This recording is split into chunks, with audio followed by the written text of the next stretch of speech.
Faith Science Podcast. My name is Tyler Bublitz, and welcome back to Holy Trinity Sunday for the week of June 4th, 2023, and I'm excited to have you here. I'm excited to dig in this week's podcast, and I'm excited that this is the first Sunday after the Pentecost. This is something that now we will have for an extended period of time, Sundays after the Pentecost, but I think it is kind of funny to be talking about this, and especially that we have this holiday, per se, within the church that's just kind of this weird holiday. But especially as I was thinking about this and working with this week, I felt like there was a little bit more clarity that I got with this, that I think especially taking more of a biological approach to this can help us to understand a little bit more deeply probably the purpose of why we're recognizing this, but also something that I think helps us in the depth and understanding of who God is and why this is important for us to be able to understand this concept. So before we jump into this week's podcast, we need to look back to last week's question, which was, where do we need to be strengthened by the wind? Remember, this question came out of the idea and talking about how wind is used to strengthen plants so that they're able to grow stronger and be able to withstand. If you notice sometimes with certain houseplants, if you don't give them that wind, they're really droopy. In fact, I have a few houseplants like that where I haven't given them enough wind, and so then it gets hard for them to even hold up against their own strength to hold their leaves up. It becomes difficult. And I think within our lives, I think there's times where we need to be able to recognize that, one, the challenges at times that we are going through at certain points can be the things that help build us to grow stronger. But I think there's also times where we need to be okay with putting ourselves in situations that might be challenging, things that we recognize might be hard for us to be able to go through. And in doing that, realizing that this is something that God isn't going to leave us in this situation, but it's also going to help strengthen us, even though at moments it may look like we're nearly getting bent over. That in doing that, we will be building that xylem and phloem, the going up and down the tree, but building those cells, building that faith to be something more substantial. So let's just jump into it. I'm really excited for this week. So the Old Testament text this week is a long one. It is Genesis chapter 1, verse 1 through chapter 2, verse 4a. This is the creation story, the first creation story. Remember, there's also one in Genesis 2. But this is the whole thing. So the separation of the night and day, having the waters come in above and below the dome, having dry land appear, having vegetation appear, having the stars appear, having creatures appear, telling them to be fruitful and multiply, the whole thing. The dominion, where we talked about that, how verse 26 can be really difficult, and how I have heard it interpreted, it's much more like dominion as in dominion over a garden where you're still tending it and you're still taking care of it, but there's times where there's decisions that need to be made, not as domination where you are in absolute control of everything. But then humans coming into form, and how God then on the last day even rested to make sure that there was time to appreciate what had been done. The psalm goes with this is one of the more popular psalms is Psalm 8, all 9 verses of it.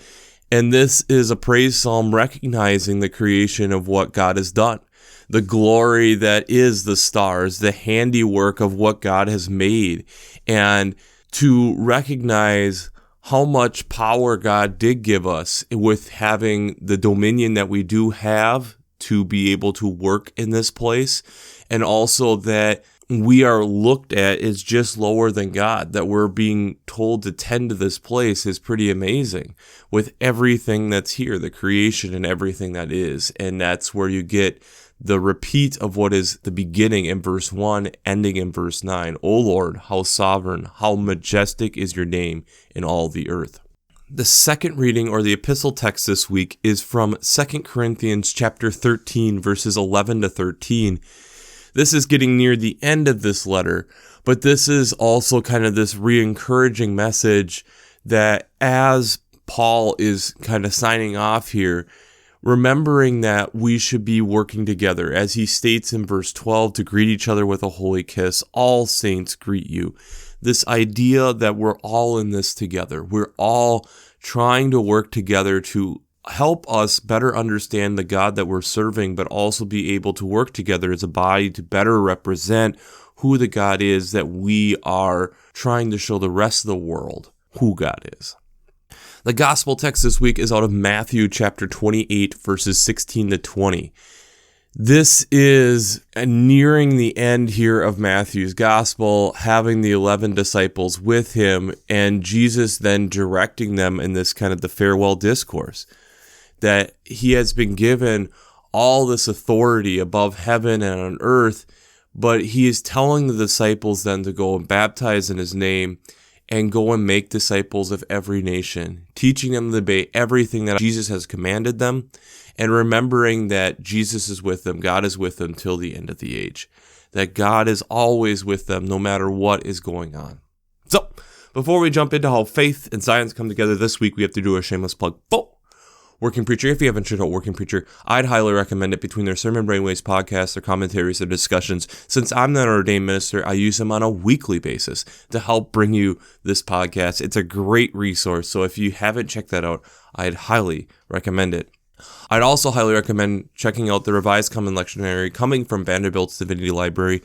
I use them on a weekly basis. I really enjoy how they lay out the text week to week, but they also have amazing art to kind of look at how different people have interpreted these texts, hymns, prayers, liturgical colors.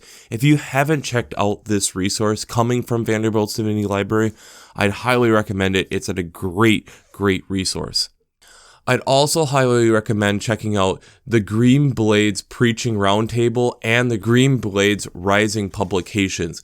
Both these are amazing resources to be able to look at and think about how to use and look at these texts in more of an ecological faith way week to week. I use these on fairly consistent basis, looking at these and thinking about how different ways to look at the different ecological issues that are arising or things that are going on in our world that kind of relate more in a scientific way. So if this is something that you really enjoy, if you enjoy listening to my podcast, I would highly recommend checking out the Green Blades Rising publications and the Green Blades Preaching Roundtable, and the information for that will be in the show notes. Finally, if you haven't checked out the Gus Davis Academy for Faith, Science, and Ethics to help bring high school students from across the country to interact with scientists, theologians, and activists, I don't know what you've been doing. It's a great intersection that Gustavus Adolphus each year brings together these ideas and brings together faith and science to help find solutions to some of the world's most pressing challenges. It's a creative, open, non-judgmental space for questions and community. And this is an opportunity for high school students to have like Bible camp for teens who are excited about science and justice. This summer, from June 17th through the 23rd, 2023, in St. Peter, Minnesota, they are excited to explore insects, climate change, and the interconnectedness of creation. The Academy Fellows will be invited to dive deep into the growing impacts of bugs on the environment, the land in which we live on, and food that we eat, and more. They'll experience hands-on ecology and theology, discovering how faith and science can work together hand in hand to create a much more beautiful future for our planet. And I'd argue hands-on learning is one of the best ways to possibly do this, and especially in an opportunity like this. I am planning on being there. I am in discussions, figuring out exactly, but we're working on those details, and I would be super excited to be able to, if you're going, to grab a cup of coffee or to talk with you some at that. So registration and the information for that are down below. I'd highly recommend checking that out. This should be an amazing opportunity for some of our younger listeners. When we take the idea of what we're looking at here with Holy Trinity Sunday, we're looking at and recognizing especially what we have just gone through. We're recognizing that the Holy Spirit has come, like we talked about last week, and that now we are dealing with a triune God. A God that has been a creator, a God who has come and embedded God's self within us as the Holy Spirit, and also the recognition of Jesus, God's Son, coming and living among us and interacting with us in that personal way. And I think when we think about this, it's very hard for our brain sometimes to wrap its head around it. And we've talked about the Trinity in various different ways before in previous podcasts, talking about it like looking at the water cycle and thinking about it in a gas form, a liquid form, or a solid form, thinking about things of that nature. But I think it's also valuable for us to be thinking about, why would God do this? Why would God be 3 in 1? Why would God have where we're having 3 different names for God? I would argue it's for biodiversity. Now, to understand what I'm talking about here, we need to first understand a little bit of what is biodiversity. Biodiversity is essentially looking at an ecosystem or looking at an area and recognizing that all the life that's there, so humans and non-humans, plants, animals, all creatures, and then looking at that on a scale. Recognizing that the more plants that we have there, the more different organisms that are there, the healthier the environment will be, because thus there is more for it to be able to support other things. So think about it this way. If there is a monoculture, typically think of how in most of the developed world, how we farm. If there is a monoculture and you have some type of insect infestation, it can make it very difficult for those plants, if affected, to survive. And now you've not just lost a part of the ecosystem, you've wiped out that whole ecosystem because all you have planted is one plant. Whereas if you have planted multiple plants, if you have planted a diversity of plants, if you've done that, it welcomes the opportunity for other animals and creatures and organisms to be part of that ecosystem. And the cool thing that possibly could do is, in welcoming that in, you potentially also have found some of the solutions to your problem, because you don't know if maybe something that you have welcomed in is also going to take care of or eat or destroy whatever the infestation is, or be a solution for it. And partially because you're not as dependent upon it, you're able to then have it grow better. You're able to have where the ecosystem can support having one of the things have a rough year, compared to if the whole ecosystem is dependent upon one plant. The support in which you have created is much stronger. It's more resilient. It's able to withstand more things. If you think of these places that are super biodiverse, it's partially why we talk about the Amazon rainforest. There is so much depth to what is all there. We are still discovering things. We are still understanding the depth of how that ecosystem entirely works, because there's so many things that we are still finding as we pull back the layers, learning about new species and how do they fit within the puzzle. Whereas if you have a very simple ecosystem, that can make it very difficult. And the thing is that you've also provided more safety for that ecosystem. Because you haven't made it dependent on one or a few things, it makes it a higher possibility that something isn't just going to go in and wipe this all out.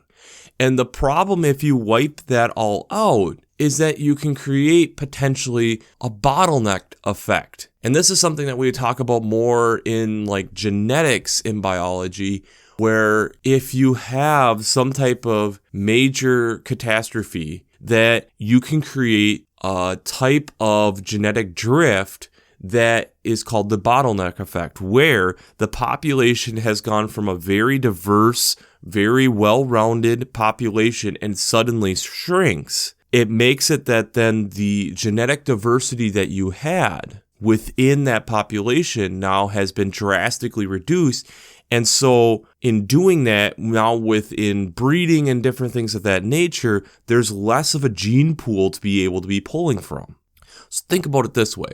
If you have a population of 100 and every individual is different, there's a lot of genetic diversity there. If you suddenly cut down to 10, you've lost 90% of the genetic diversity.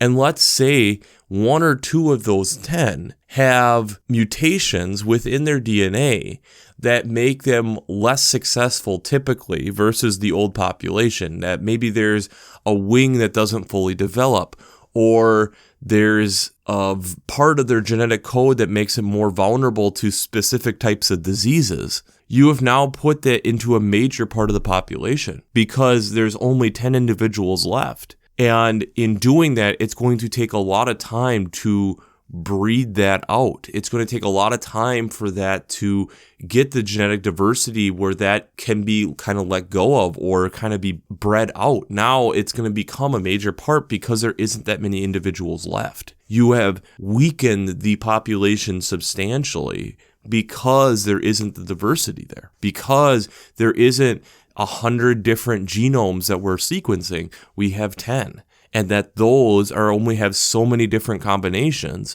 versus where you have 100, and 100 times 100 of diversity makes for a lot more diversity. So how does that affect what we're picking up in the text this week?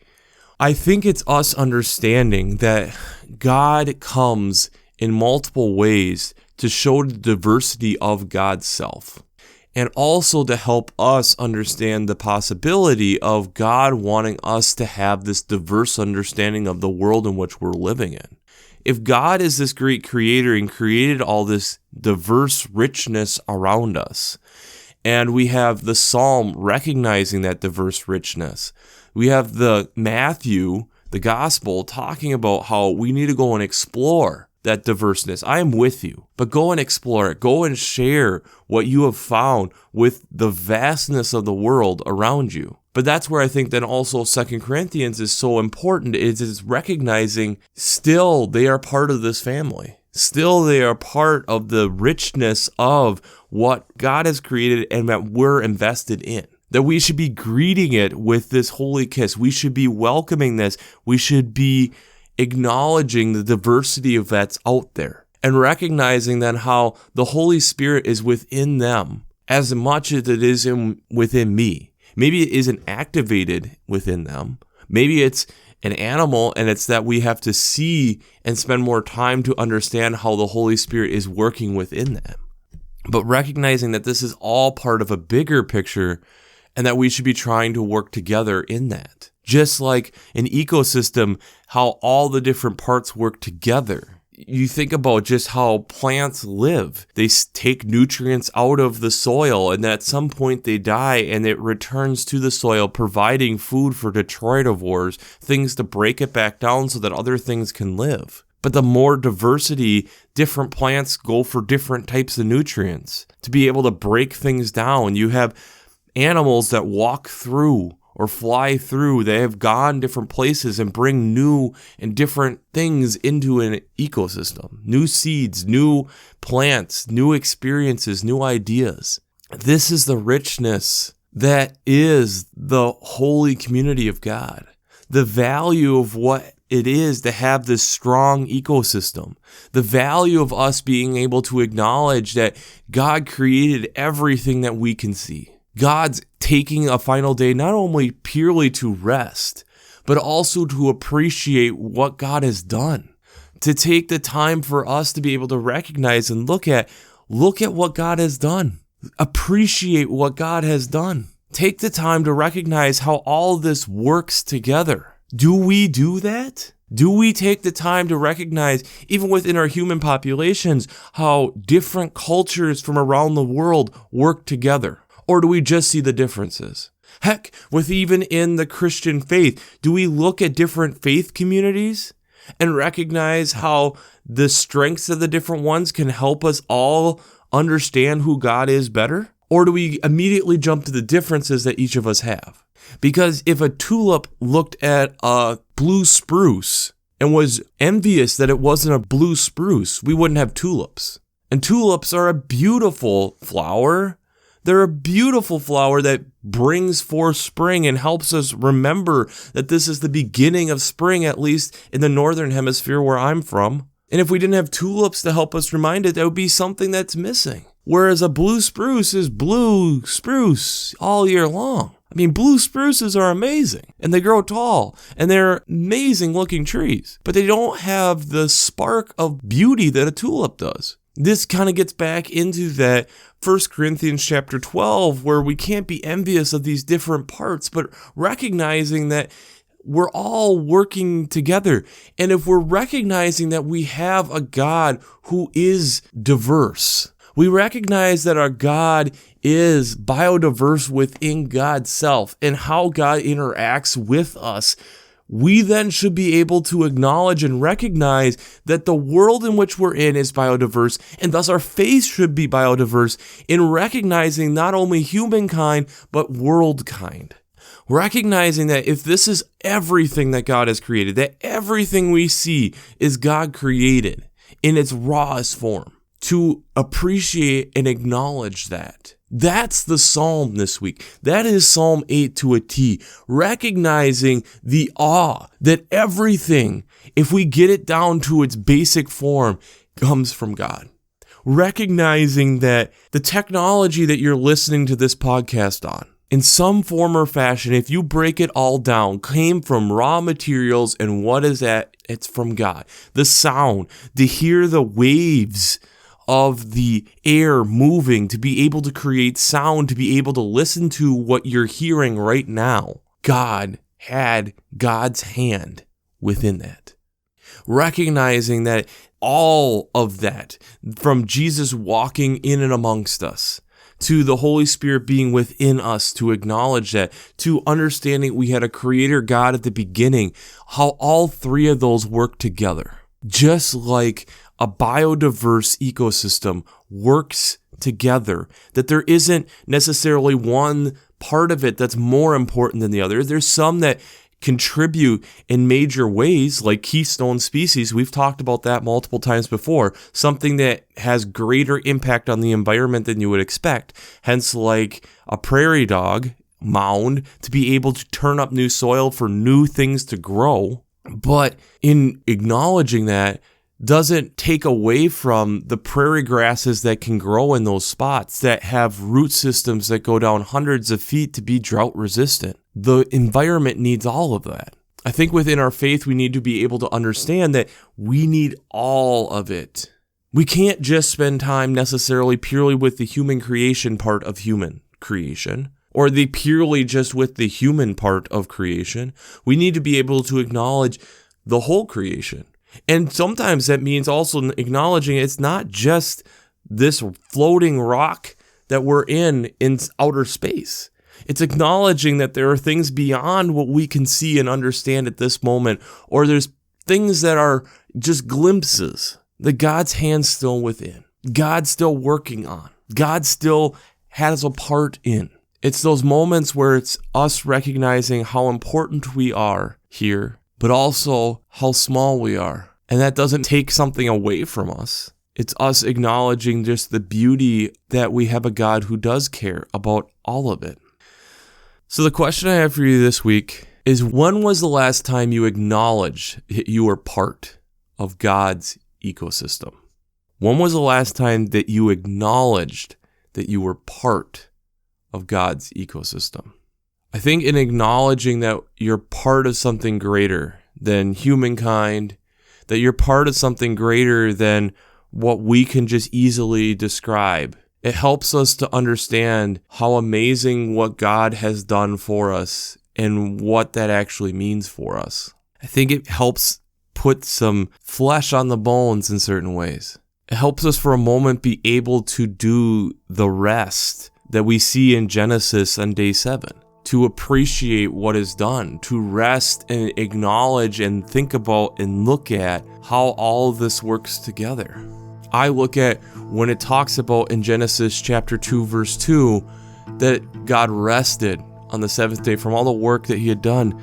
I think it's looking at, what do you do after something like that? You look at it. You look at how all of the things are working and are satisfied or amazed or joy-filled. And I think in our world, as we're thinking about and looking at this, I think we realize that we then have a small part in managing this. But that also means we need to be able to stop and reflect and look and acknowledge at the amazing creation of what God had done. And I think it means that we have to acknowledge and understand that we then are part of that broader ecosystem. Something much greater than just me or you, but yet how much God cares about me and you. So, we'll wrap this up as we always do. I pray God blesses you through your faith and amazes you through science.